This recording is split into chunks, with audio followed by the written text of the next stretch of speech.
And welcome to A Celtic State of Mind. I'm Paul John Dykes, and tonight I'm joined by Brian Degnan and Russell Boyce to talk back through what has been a hard-fought victory this evening in the Netherlands. And just where we're sitting here, let's have a wee hello from one of our long-time ACSOM contributors who's feeling a wee bit under the weather.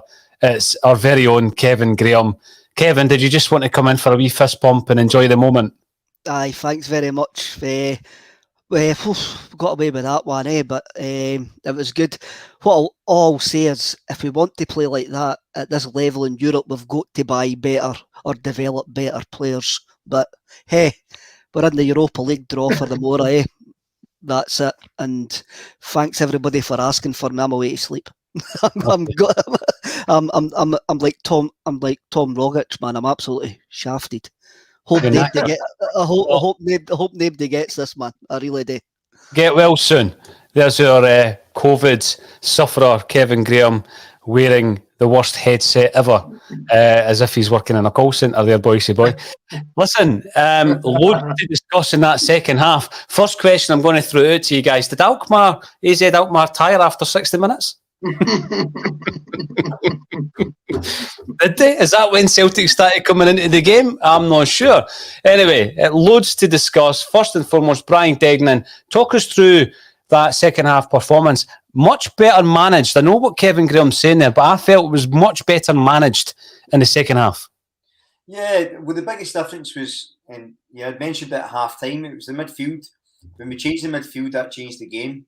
When Christie dropped in and we started getting a bit more aggression and a bit more possession in the midfield, it took the pressure off the defenders. It calmed things down a bit, and it started being able to pick out passes to the front men.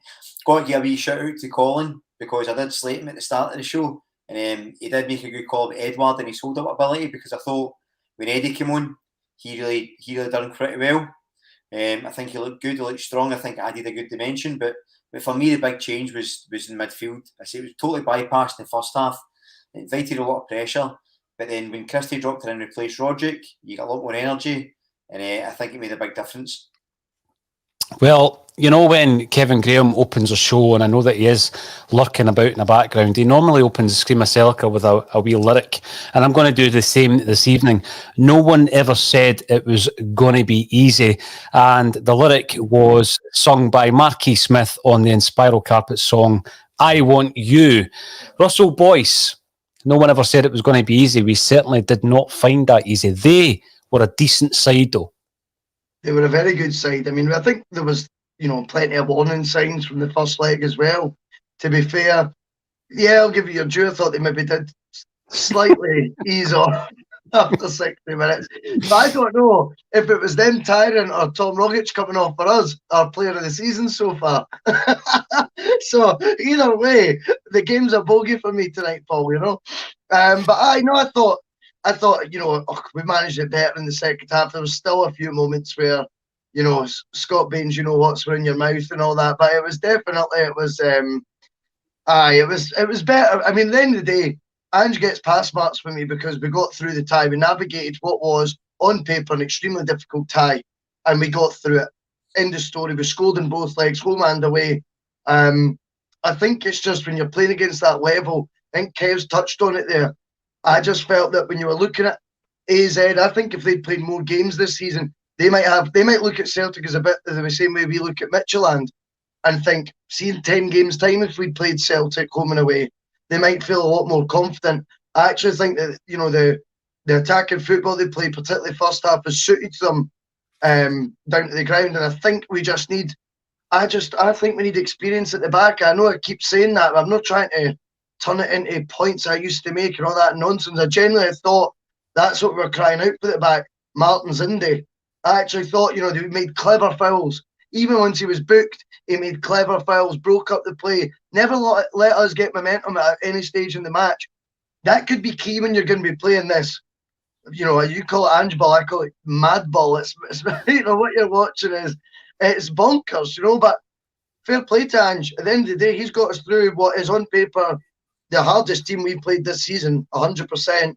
We've scored home, we've scored away. We're into the group stages, hurrah. Yeah, I mean, I'm not sure what kind of ball last year was. Maybe the burst ball, I think, was last year. But we're talking about the game management, and this is the first thing I want to speak about. 3 seconds into the second half, we kick off and we've lost the ball. 3 seconds into that second half. AZ, up until about the 60th minute, I think they continued with their tempo. They never gave us an inch.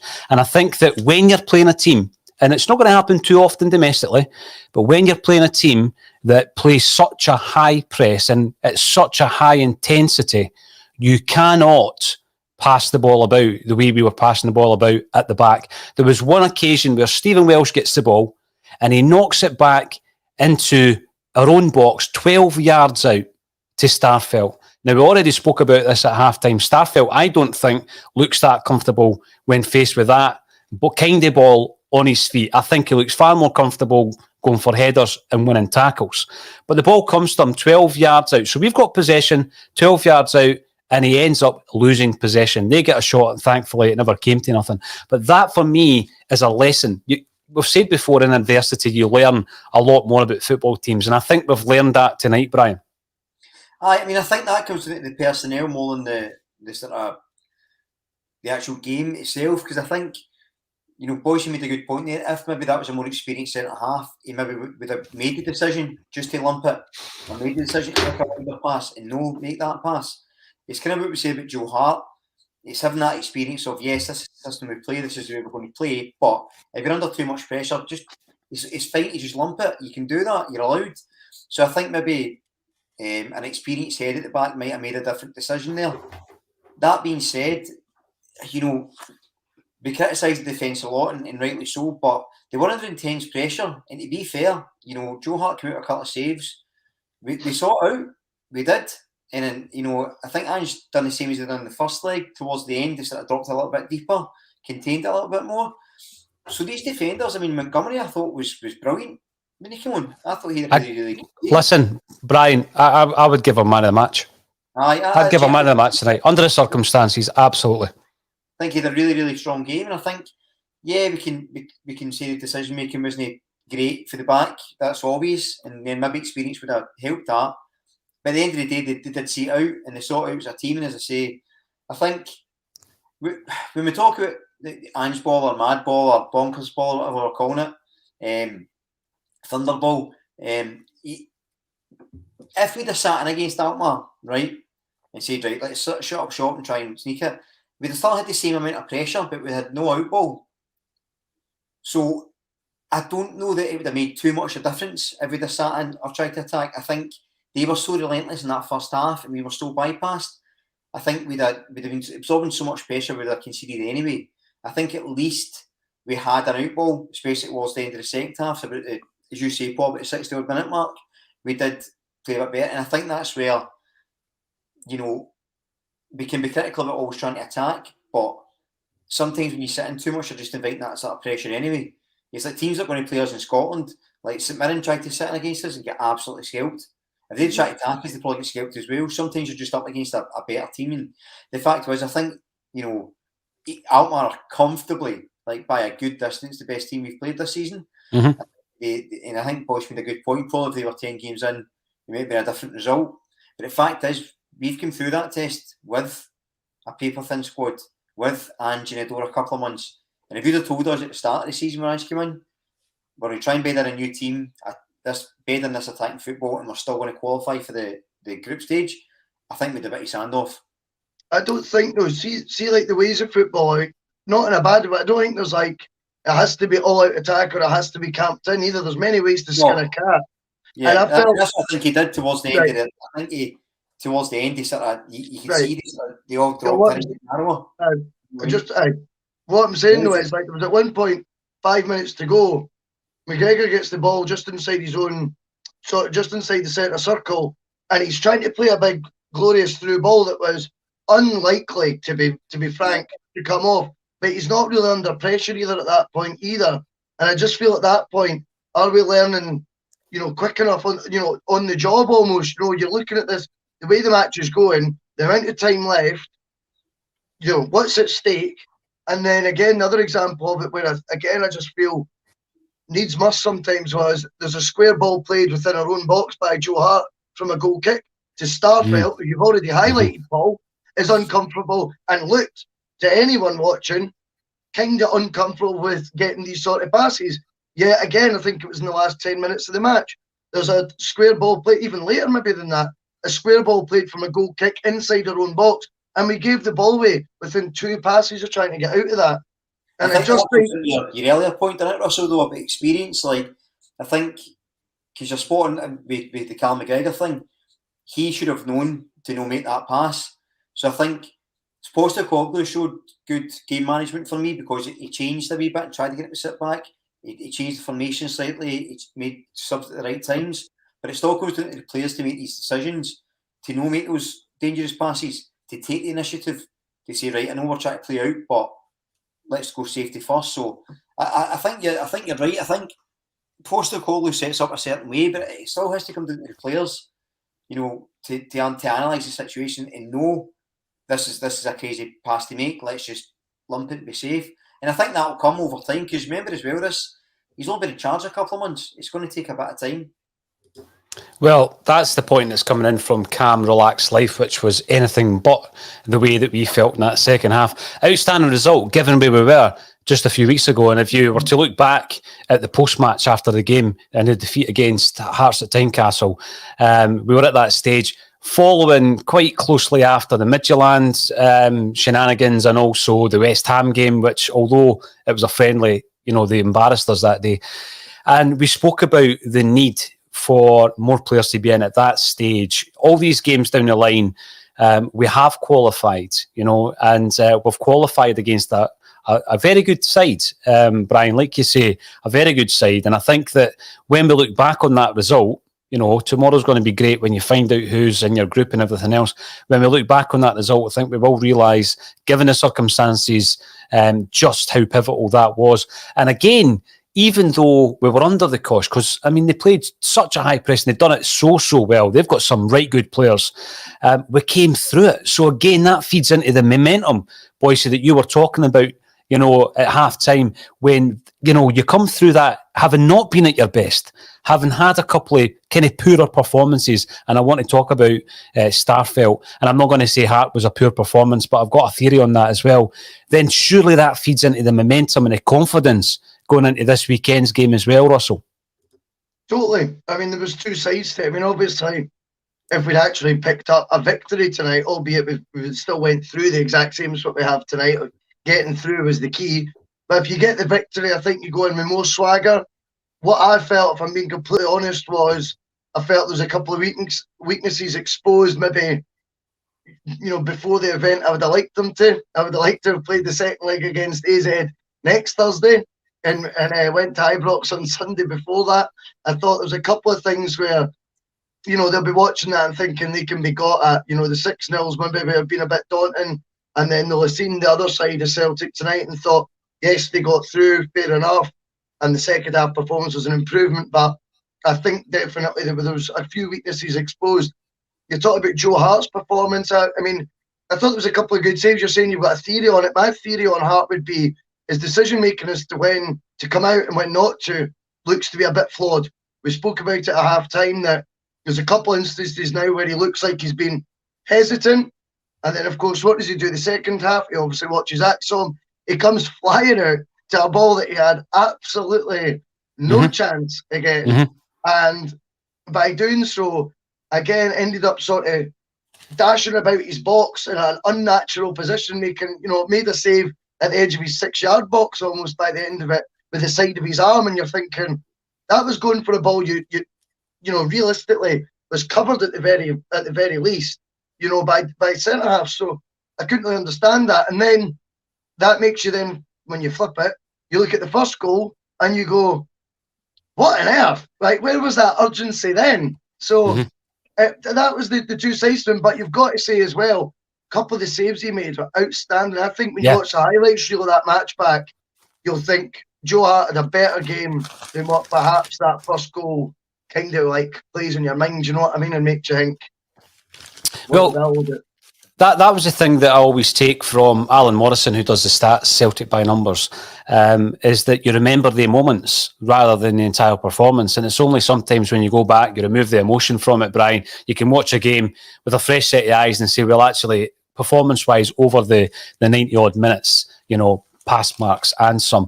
Kakashi 777 reminds us, come on, it was messy, but we weathered the storm. We certainly did. In terms of my own theory on it, Russell, before I speak about Hart, I need to speak about Starfelt.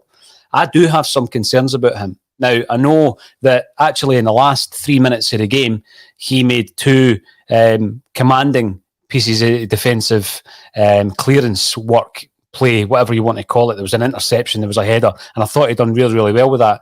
But see, if we're going to play this game, and we are, because Ange has already said, we'll play our game going into this particular match, then Starfelt, for me, my concern is he doesn't actually suit that game, because a lot of that game is ball at the feet, ball in your own box where you turn round and what you're facing tonight, 3 or 4 red jerseys pelting down on you, and you've got to be comfortable on that ball. You could see that they were reluctant to put their toe through it. You could see it a number of times that they're reluctant to put their toe through it, because really, if they're not playing that style of football, they've not got the ball in their own 6-yard box and they're not panicking. So I think the instinctive defensive play that he plays, I think he does that well. He wins headers, he wins tackles, the interceptions. But when put under pressure, there was a moment, and it was picked up on in the commentary team, he gets the ball under no pressure whatsoever, and he plays it 10 yards behind Welsh.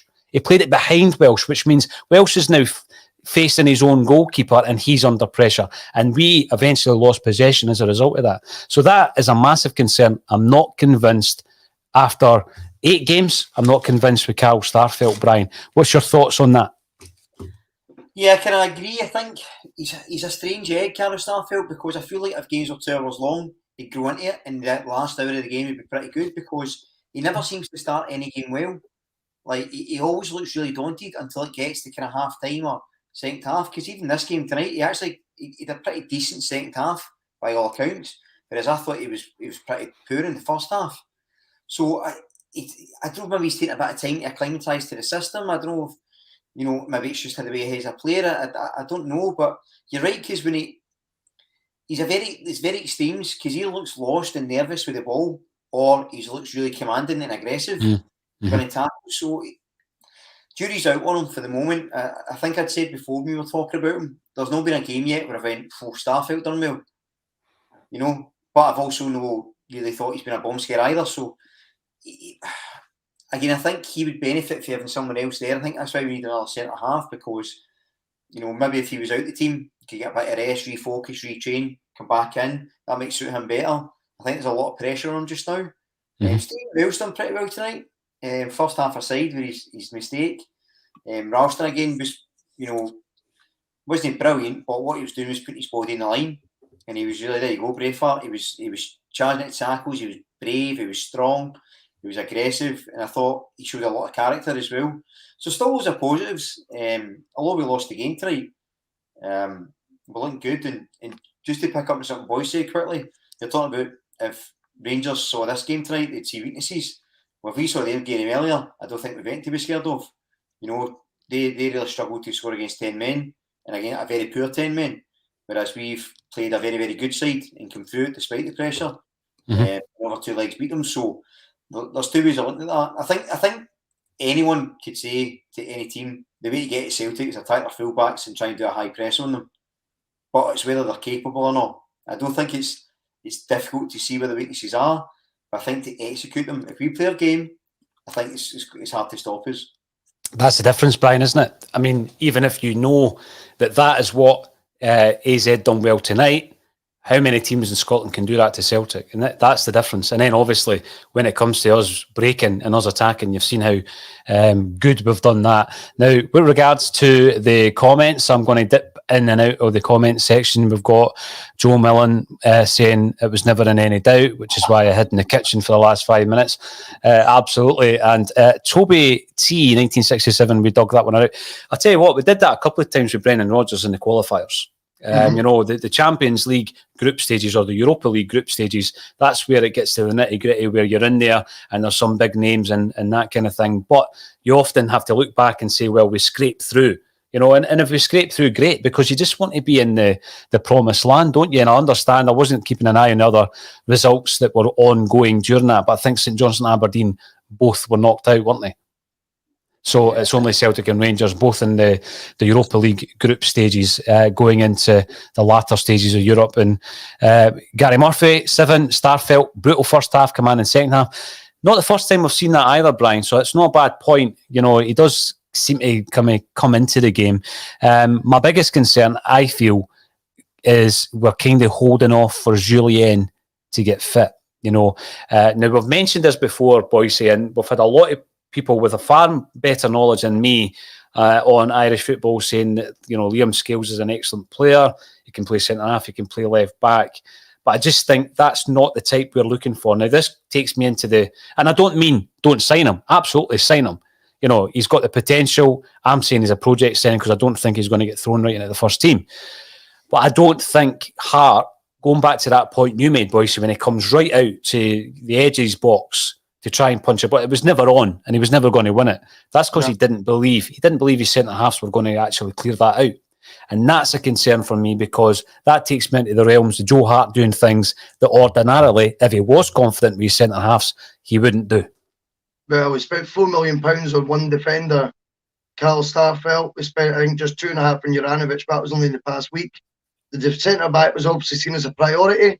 There was a lot of expense on it. And yet the gut feeling is Starfelt doesn't look like someone who fits Angie's system. We could go back to the conversation we were having earlier, I think it was pre-match, about transfer strategies and things like that, because, you know, it's a big chunk of change to be thrown at a defender you don't actually think suits the style of football we play. And I've got to subscribe to it, Paul, because to be completely honest with you, every time the ball goes to Starfelt's feet, I'm actually, you know, concerned about what he's going to do with the ball. And in all the matches I've seen, this isn't just a one-off tonight. There was instances of it. I've seen numerous occasions where he's given the ball away, or he's played a pass that's put another defender under pressure, or he's just by hook or by crook got a pass into the sort of domain of the player he's passing to, and the pace is off. Mm-hmm. And do you know what I mean? The accuracy is off. I just think he looks under pressure playing in this system. The system ain't going to change. So Carl Starfelt, now it is. I would like to have seen the £4 million spent on a centre-back that comes in very comfortable at playing Ange ball, if you want to call it that, you know, because that to me would have made sense.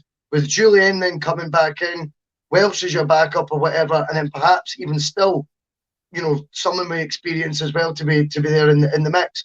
But I definitely think right now, Julien is going to need to, you know, be the guy who receives these sort of short goal kicks. There's going to be a huge onus on a guy that we're easing back from a horrible injury that he said. He's been out for a long time. And I almost feel like unless we bring in another experienced centre-back before deadline day, which is only, 3-4 days away, then I just think that the pressure on Julian's going to be ramped up. And I don't think that's really fair when a player's been out for the best part of 12 months. You're almost throwing them right in and expect them to play every game, because I think when we think of Julien, we think he's a first-choice centre-half. And to this new style too. So he's not going to get a better-in period either. That's the flip side. It's just it's a bit much to put on him, I think. And if you had someone like when we signed Kolo Touré, right, it was blatantly obvious he was signed to qualify for the Champions League and then to be used sort of. I think he phased out the team really by Christmas time, wasn't he? In the second half of the season, barely featured, but it served its purpose. Do you know, it really did serve its purpose, and you can only imagine that he was having a huge influence behind the scenes, so much so he got given a coaching role once he retired. So obviously there's loads of benefits of having someone, a wise old head in there at the back, and I definitely think there is an argument for that right now. I know it won't be Gary Cahill, I know that, but there's other options out there, and it'd be nice to see one of them used. See, when we look at the success that we had, Brian, over the 9 in a row period, and you think of the centre halves that we had, the partnerships, and we look back fondly on players like Van Dijk and Denayer, for example. I think Boyata, he had his moments as well, by the way, with the ball at his feet. But you look at Boyata, he's someone who's gone on and proved at a higher level, at international level, just how good a player he is.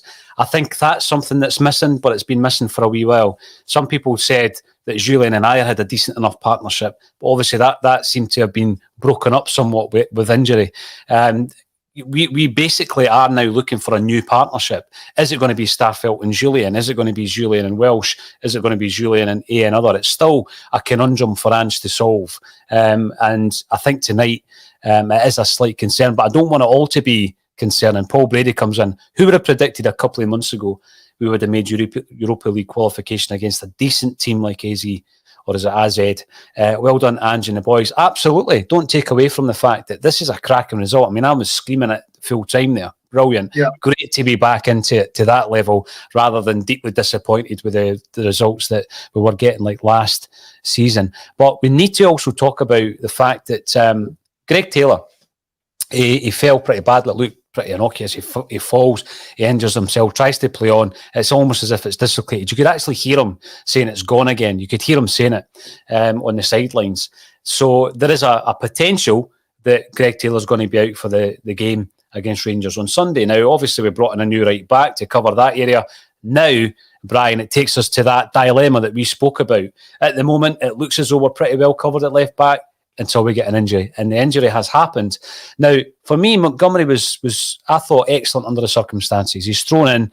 He's going to be playing most of the game. When did Taylor go off? 20-odd minutes, I think it was, right? So Montgomery comes in. I thought he done really, really well. There's a player.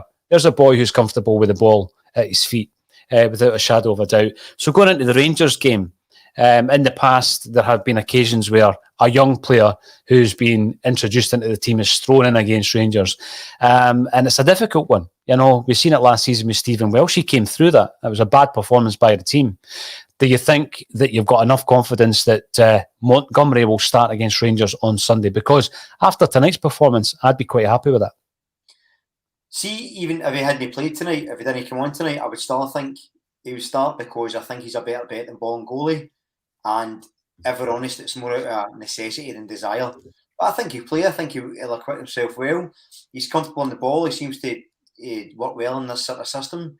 He looks aggressive as well. You know, he's not scared to have a tackle. His positioning's good.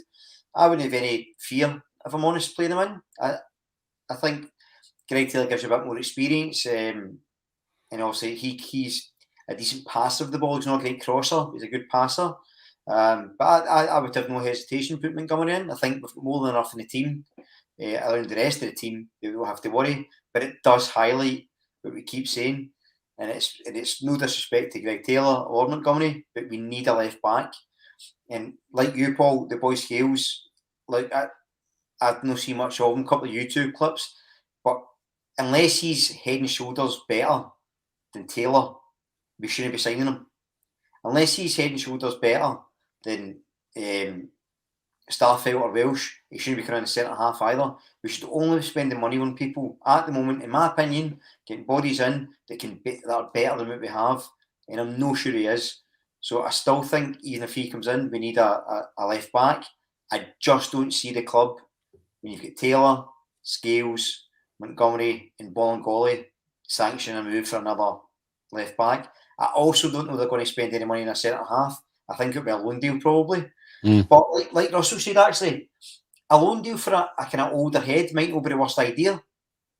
You know, get them in for a season, help them steady the ship, and then, you know, they can go back to their club or whatever. So I don't think that's actually the worst call. And then you can say that to the club as well and say, look, I know we've got a bunch of centre halves, but, you know, we need someone in. So, but listen, just to sum up, I think we should be absolutely delighted tonight. I know the performance wasn't brilliant, but considering the strides we've taken, I mean, look at the start of the season, Paul. I think we had a chat and we said, look at our back four. You made a joke about it last year.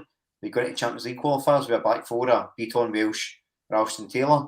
And we've been in impressive league form. We knocked Hearts out of the cup, got a wee bit of revenge against them, and we're 30 Europa League group stage. And we've played good football. And we've got a manager that has got a vision and a philosophy and a determination that we've not had for a while.